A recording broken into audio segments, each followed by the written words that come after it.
সম্পর্ক যার সাথেই হোক আর যেমন মানুষের সাথেই হোক, আপনি সম্পর্ককে যেমন সম্মান করবেন, আপনার সম্পর্কটা তার সাথে ঠিক তেমনই থাকবে। আমি সবসময় বিশ্বাস করি একটা সম্পর্কে যদি সম্মান, শ্রদ্ধা, ভালোবাসা থাকে তাহলে সেই সম্পর্কটা সবসময় অটুট থাকবে।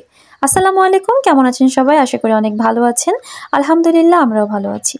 আজকে সম্পর্কের কথা দিয়ে শুরু করলাম এর জন্যই, কারণ আজকে এমন একজন মানুষের বাসায় আমাদের দাওয়াত, যার সাথে আমাদের রক্তের কোনো সম্পর্ক নেই, কিন্তু আত্মার সম্পর্কটা অনেক বেশি। রক্তের সম্পর্ক না হওয়া সত্ত্বেও উনি আমাদের প্রতি এতটাই শ্রদ্ধাশীল, যেটা কোনো রক্তের সম্পর্কেও থাকে না। বলছিলাম সুজন ভাইয়ের কথা। সুজন ভাইকে আপনারা পার্সোনালি অনেকে না চিনলেও অনেকবার হয়তো আমার ভিডিওতে তাকে দেখেছেন। উনি নাহিয়ানকে স্কুলে আনা নেওয়া করে। আজকে ওনার বাসায় একটা প্রোগ্রাম, ওনার মেয়েদের কানফুরানি অনুষ্ঠান, তো সেখানে আমাদেরকে দাওয়াত করা হয়েছে। আমরা সপরিবারে সেখানে চলে যাচ্ছি। রাস্তায় অনেকক্ষণ অপেক্ষা করার পর ভাগ্যক্রমে এলাকার একটি অটো পেয়ে গিয়েছি, আর সেই অটো দিয়েই আমরা আমাদের গন্তব্যস্থানে রওনা করেছি। আর ফালাকের কথা বলে কি লাভ বলেন তো? সে তো সবসময় টু মাচ এক্সাইটেড থাকে কোথাও যাওয়ার কথা শুনলে। কোথায় যাও? বেড়াতে যাই। কোথায়?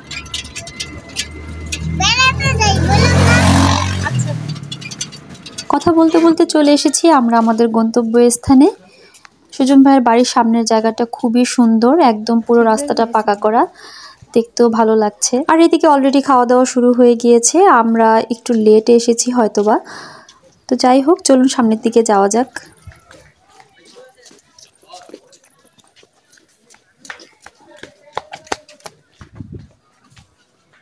খাওয়া দাওয়া চলছে আর ফালাক দাঁড়িয়ে থেকে থেকে অস্থির হয়ে গিয়েছে, আমাকে বারবার জিজ্ঞাসা করছে কখন যাব।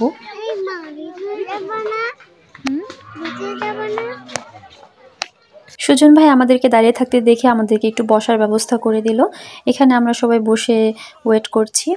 আর এইদিকে নাহিয়ানের বাবা যেখানেই যাবে সেখানেই শুধু ফোনে কথা বলবে, ওনার সারাক্ষণ কানে ফোন থাকে। সুজন ভাই একজন আন্তরিক মনের মানুষ, যেটা আপনারা ভিডিওতে দেখতে পাচ্ছেন। এত ব্যস্ততার মাঝেও উনি আমাদেরকে নিয়ে অস্থির হয়ে আছে। ওনার এই অস্থিরতা দেখে আমরা সবাই বলছিলাম যে আমাদেরকে নিয়ে এত অস্থির হওয়ার কিছু নেই, এখানে আমরা ছাড়াও আপনার আরও অনেক কাজ আছে। কিন্তু উনি নাছোড়বান্দা, উনি কোনো কথাই শুনতে রাজি না। উনি বারবার আমাদেরকে নিয়ে ব্যস্ত থাকার চেষ্টা করছে। অবশেষে খাবার খেতে বসে গেলাম। প্রথমেই দেওয়া হয়েছে চিকেন ফ্রাই, পোলাও, সাথে ছিল সালাদ। এরপর দেওয়া হয়েছিল চিকেন রোস্ট। আমি চিকেন রোস্ট খাইনি, কারণ আমি 2টা চিকেন ফ্রাই খেয়েছি। তারপর আমি নিয়েছি বিফ। আমি খুব ধীরে সুস্থে খাই, সবার খাওয়া শেষ, আমি তখনও বসে বসে খাচ্ছি। তারপর অল্প একটু জর্দা নিয়ে নিলাম, জর্দাটাও বেশ মজা হয়েছিল। খাওয়া দাওয়া শেষ করে আমরা এখানে সুজন ভাইয়ের জন্য অপেক্ষা করছি। ওনাকে বলেই আমরা বাসার দিকে রওনা করব। নাহিনের বাবার কানে এখনো ফোন, সে ফোনে কথা বলছে, খুবই ব্যস্ত মানুষ। আর এদিকে ফালাকের চোখে ঘুম ঘুম ভাব, কারণ সে এই সময় বাসায় ঘুমায়। তো যাই হোক, সুজন ভাইয়ের সাথে কথা বলে আমরা তার কাছ থেকে বিদায় নিয়ে নিলাম এবং আমরা বাসার উদ্দেশ্যে রওনা করলাম। আর মনে মনে একটা কথাই ভাবছিলাম, খাবার তো অনেক জায়গায় খাই, অনেক মানুষ দাওয়াত করে, অনেক মানুষের বাসায় যাই, তবে আজকে সুজন ভাই আমাদেরকে যে আন্তরিকতার সাথে আপ্যায়ন করেছে সেটা আমাদের সারা জীবন মনে থাকবে। আসলে সত্যি কথা কি জানেন, কাউকে বেশি ভালোবাসতে বা সম্মান করতে অনেক বেশি টাকার প্রয়োজন হয় না।